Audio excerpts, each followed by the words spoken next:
मित्रों, आज के इस वीडियो में हम आप सभी को बताएंगे कि वह कौन सी स्त्रियां होती है जिनके भाग्य में पुत्र नहीं होता है। चलिए इसे हम एक कथा के माध्यम से समझते हैं। मित्रों, एक बार माता लक्ष्मी क्षीर सागर में भगवान श्री हरि विष्णु के पैर दबा रही थी। तभी माता लक्ष्मी के मन में 3 प्रश्न उठे। उन्होंने पैर दबाते हुए भगवान श्री हरि विष्णु से कहा, हे प्रभु, आज मेरे मन में 3 प्रश्न उठ रहे हैं। यदि इन 3 प्रश्नों के उत्तर देकर आप मुझे संतुष्ट करेंगे तो मेरे मन को बहुत शांति मिलेगी और मनुष्य जीवन में मादा जाति को बहुत ही अच्छे ज्ञान की प्राप्ति होगी। तब भगवान श्री हरि विष्णु जी कहते हैं, हे देवी, तुम्हारे जो भी प्रश्न है निसंकोच होकर कहिए। मैं आपके उन सभी प्रश्नों का उत्तर आप सभी को अवश्य दूंगा।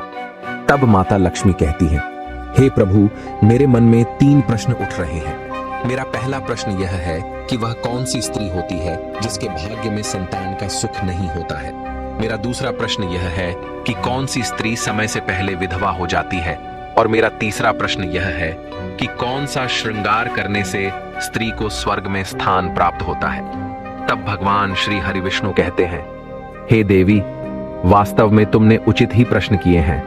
तुम्हारे यह तीनों प्रश्न सभी स्त्रियों के लिए अत्यंत ही महत्वपूर्ण है। इन प्रश्नों का उत्तर संसार कल्याण के लिए है। जो भी मनुष्य इन्हें ध्यान से सुनता है उसे पृथ्वी लोक पर संपूर्ण सुख प्राप्त होते हैं और मृत्यु के बाद उसे बैकुंठ लोक की प्राप्ति होती है। अब भगवान श्री हरि विष्णु जी कहते हैं, हे देवी लक्ष्मी, आज मैं तुम्हें एक अत्यंत पवित्र कथा सुनाता हूं। इस कथा के माध्यम से तुम्हें तुम्हारे सभी प्रश्नों के उत्तर मिल जाएंगे, लेकिन तुम्हें इस कथा को ध्यान से पूरा सुनना होगा। इस कथा को कभी आधा अधूरा नहीं सुनना चाहिए, क्योंकि आधा अधूरा जान विष के समान घातक होता है। इस कथा में समस्त संसार का कल्याण छिपा हुआ है। जो भी इस कथा को पूरा ध्यान से सुनता है, मैं उसके 12 अपराध क्षमा करता हूँ तथा यमराज जी उसे स्वर्ग लोक में रहने के लिए एक उचित पद नियुक्त करते हैं। तब देवी लक्ष्मी कहती है, हे प्रभु, मैं आपको वचन देती हूँ कि इस कथा को मैं पूरे मन और लगन से सुनूंगी। आप कृपया उस कथा को सुनाइए। अब भगवान श्री हरि विष्णु जी कहते हैं, हे देवी, एक समय की बात है, मगध देश में एक छोटा सा नगर था। उस नगर में एक सेठ रहा करता था। उस सेठ के 2 पुत्र थे और उस सेठ के दोनों बेटों का विवाह भी हो चुका था। सेठ का घर धन दौलत के साथ खुशियों से भरा था। उसके घर पर किसी भी चीज की कोई कमी नहीं थी, किंतु सेठ की पत्नी का स्वभाव और सेठ के बड़े बेटे की पत्नी, इन दोनों का ही स्वभाव दुष्ट प्रवृत्ति का था। सेठ की पत्नी अपनी बड़ी बहू को तो बहुत लाड़ प्यार करती थी, किंतु छोटे बेटे की पत्नी के साथ बुरा व्यवहार करती थी। उससे घर का सारा काम करवाती थी, उसे हमेशा ही उल्टा सीधा बोलती रहती थी। घर की सबसे छोटी बहू अर्थात छोटे बेटे की पत्नी बहुत अच्छे स्वभाव की थी। वह ईश्वर पर श्रद्धा रखने वाली पतिव्रता नारी थी। वह अकेले ही घर का सारा काम काज किया करती थी। इसके साथ ही वह गृह कार्य में दक्ष थी। इतना अच्छा स्वभाव होने के बावजूद भी उसकी सास उसके साथ बुरा व्यवहार करती थी। वह उसका हमेशा अपमान किया करती रहती थी। इसके पीछे का कारण बस इतना था कि बड़ी बहू को एक पुत्र था और छोटी बहू ने पुत्री को जन्म दिया था। पुत्री को जन्म देने के कारण ही सेठ की पत्नी अपनी छोटी बहू को बार बार ताना मारा करती थी, लेकिन वह बेचारी कर भी क्या सकती थी। जो भाग्य में लिखा होता है उसके साथ वही होता है। अब भगवान श्री हरि विष्णु जी कहते हैं, हे देवी, अब मैं तुम्हें छोटी बहू की कहानी सुनाता हूं। इससे तुम्हें तुम्हारे पहले प्रश्न का उत्तर मिल जाएगा कि वह स्त्री कौन सी होती है जिसको पुत्र प्राप्ति नहीं होती है। हे देवी, सेठ की जो पत्नी थी वह पहले से ही दुष्ट और कुटिल स्वभाव की थी। वह घर में पुत्री होने के बिल्कुल ही खिलाफ थी। अब वह सेठ की पत्नी अपनी छोटी बहू को सबसे ज्यादा दुख देती थी। छोटी बहू का नाम सुकन्या था। सुकन्या भोली भाली थी। इस वजह से ही सेठ की पत्नी को सुकन्या को सताने में बहुत आनंद आता था। सुकन्या बेचारी रोज सुबह ब्रह्म मुहूर्त में जागकर अपने घर के सारे काम करती थी और दिन भर काम करने के बाद उसे रात्रि को ही सोने को मिलता था। वह छोटी बहू इतना सारा काम करती थी, इसके बावजूद भी सेठ की पत्नी अपनी छोटी बहू से द्वेष करती थी। जब छोटी बहू झाड़ू लगाती तो उसकी सास आकर उसे ताना मारती थी। वह कहती थी कि तेरे हाथ में जान नहीं है क्या, तू जल्दी जल्दी झाड़ू लगा। और हाँ, कलमुही कहीं गंदगी का शेष भी नहीं रहना चाहिए। मैं मंदिर जा रही हूँ। मेरे लौट कर आने से पहले तू भोजन बनाकर तैयार रखना और आते ही मैं उस भोजन को ग्रहण करूंगी और सुन अन्न का एक दाना भी बर्बाद ना होने पाए, नहीं तो तेरी खैर नहीं है। अब इतना कहकर वह सेठ की पत्नी वहां से मंदिर को चली जाती है। अब बेचारी सुकन्या चुपचाप अपनी सास का अत्याचार सहन करती है और उसकी सास की हर आज्ञा का बड़ी ही विनम्रता से पालन करती है। छोटी बहू खाना बनाते हुए सोचने लगती है कि मैं घर का इतना सारा काम करती हूँ, लेकिन फिर भी मैं चैन की सांस नहीं ले पाती हूँ। मेरी सासू माँ किसी ना किसी बात को लेकर मुझे ही ताना मारती रहती है। पता नहीं कब उनकी ताना देने की आदत जाएगी। मैं तो अब थक चुकी हूं, लेकिन कर भी क्या सकती हूं। है तो मेरी सासू मां ही। सुकन्या इतना सोच ही रही थी कि तभी बाहर से घर का दरवाजा खटखटाने की आवाज सुनाई दी। छोटी बहू ने सोचा, अभी तो भोजन तैयार भी नहीं हुआ है, लगता है मेरी सासू मां आज जल्दी लौट कर आ गई है।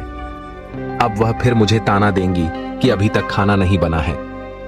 तब सुकन्या ने दरवाजा खोला तो उसने देखा कि द्वार पर एक सन्यासी काले वस्त्रों को धारण किए हुए हाथ में एक लाठी लिए खड़ा हुआ है। वह सन्यासी सुकन्या से कहने लगा, पुत्री सदा सुहागिन रहो, तुम इस सन्यासी के लिए कुछ भोजन का दान करो।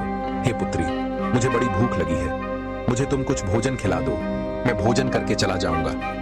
तब सुकन्या ने सोचा, अगर मैं इस सन्यासी को भोजन कराने के लिए यदि भीतर ले जाऊं और इतने में मेरी सांस आ गई तो मेरी खैर नहीं है।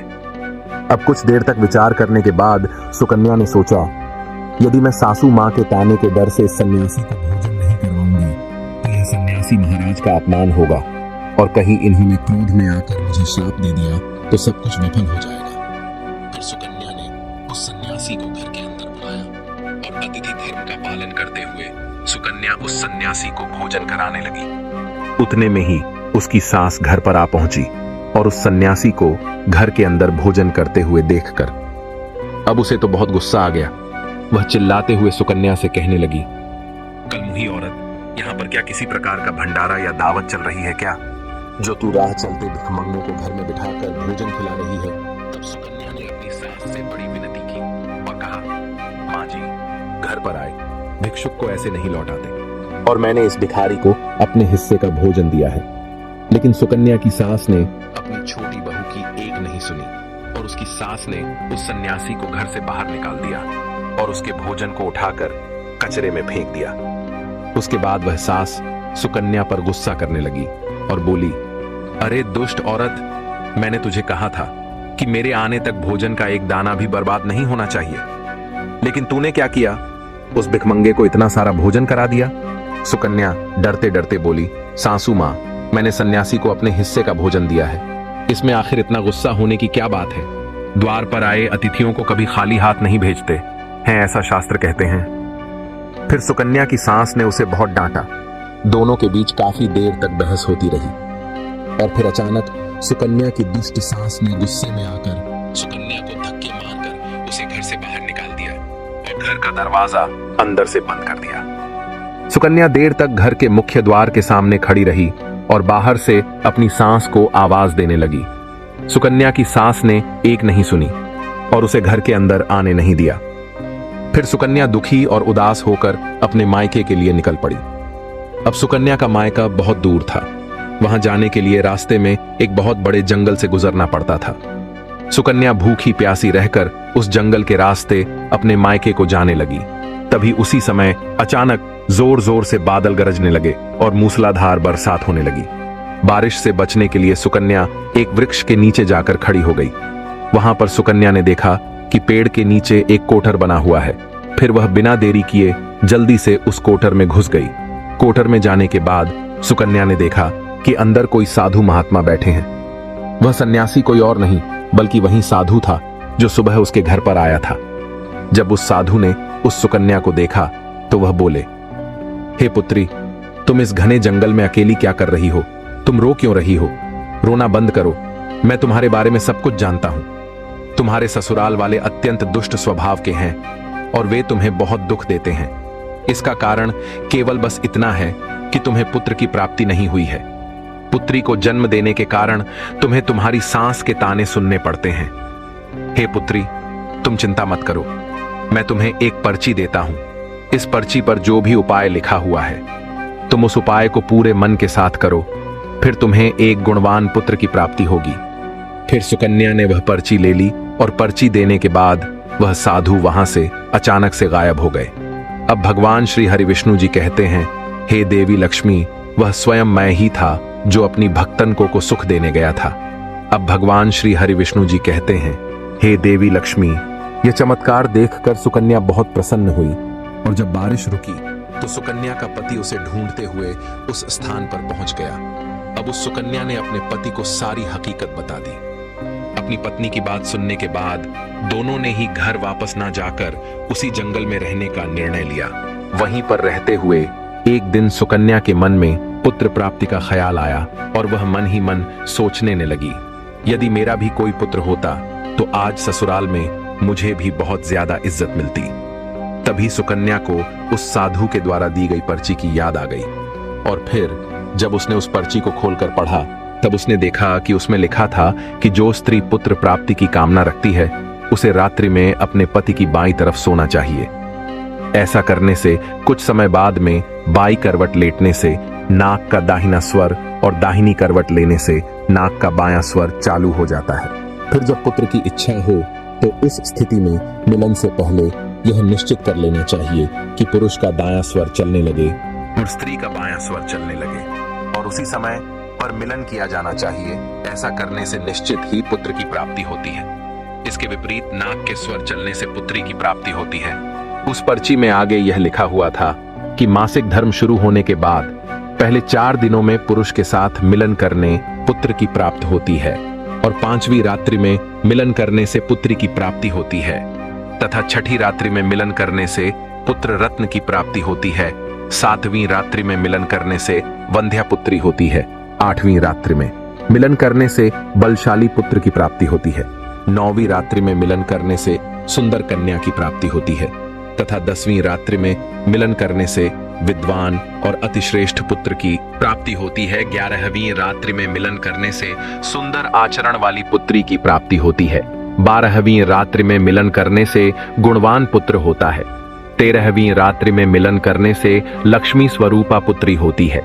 14वीं रात्रि में मिलन करने से गुणवान, बुद्धिमान तथा बलवान पुत्र होता है। फिर सुकन्या ने मासिक धर्म के बाद 14वीं रात्रि में अपने पति के साथ मिलन किया और उसके बाद गर्भ धारण किया। फिर दूसरे दिन सुकन्या का पति जंगल में लकड़ी काटने के लिए चला गया और सुकन्या घर पर ही रही। फिर अचानक से तेज तूफान आया और सुकन्या की झोपड़ी उड़ गई। फिर सुकन्या दौड़ती हुई उसी पेड़ के कोटर में जाकर रुक गई जहां पर उसे वह साधु मिला था। सुकन्या वहां अपने पति की राह देख रही थी। तभी वहां पर अचानक से 2 राक्षसी आ जाती है और वह राक्षसी अत्यंत ही मायावी थी। वह दोनों राक्षसियों ने उस कोटर के साथ पेड़ को उड़ाकर एक ऐसे स्थान पर लेकर गई जहां पर बहुत सारा सोना था। जब सुकन्या ने यह दृश्य देखा तो वह चौंक गई। सुकन्या तब तक पेड़ के कोटर में ही छिपी रही जब वह दोनों राक्षसी भोजन की तलाश में नहीं गई। जब वह दोनों राक्षसियां वहां से चली गई तब सुकन्या ने उस स्थान से बहुत सारा सोना उठा लिया और उस कोटर में भर लिया।